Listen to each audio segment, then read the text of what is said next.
नवीन को आशु आरोग्य कामना करी चंडीपाठ जाजपुर रे अधिष्ठात्री देवी मां बिरजा पीठ में चंडीपाठ कले बीजेडी नेता प्रण प्रकाश दास। आज मुंबईर कोकिलाबेन धीरुभाई अंबानी हस्पिटाल नवीन को अस्त्रोपचार हेब।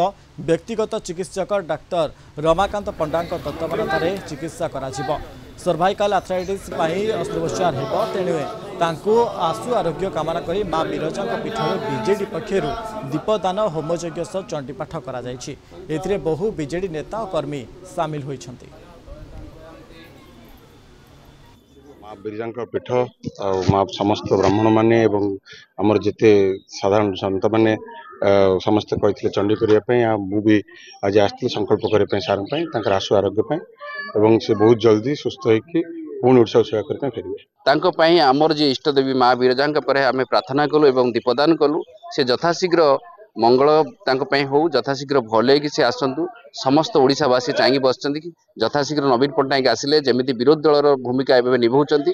समस्त अपेक्षा कर यथाशीघ्र भल आसिले पुणी ओडिशा जमी चलला सेमती चलो। समस्त सेवायता जी नवीन बाबू आरोग्य कामना करुचु। आम आशा रखुचु शीघ्र सुस्थ हूँ। पुनर्बार दलर जमी नेतृत्व नथिले नेतृत्व नेबे। आगामी भविष्य में पुणी केमती से मुख्यमंत्री ओडिशावासी सुशासन देवे। आज चंडीपाठ माध्यम माँ बिरजा निकट आज प्रार्थना करुचु।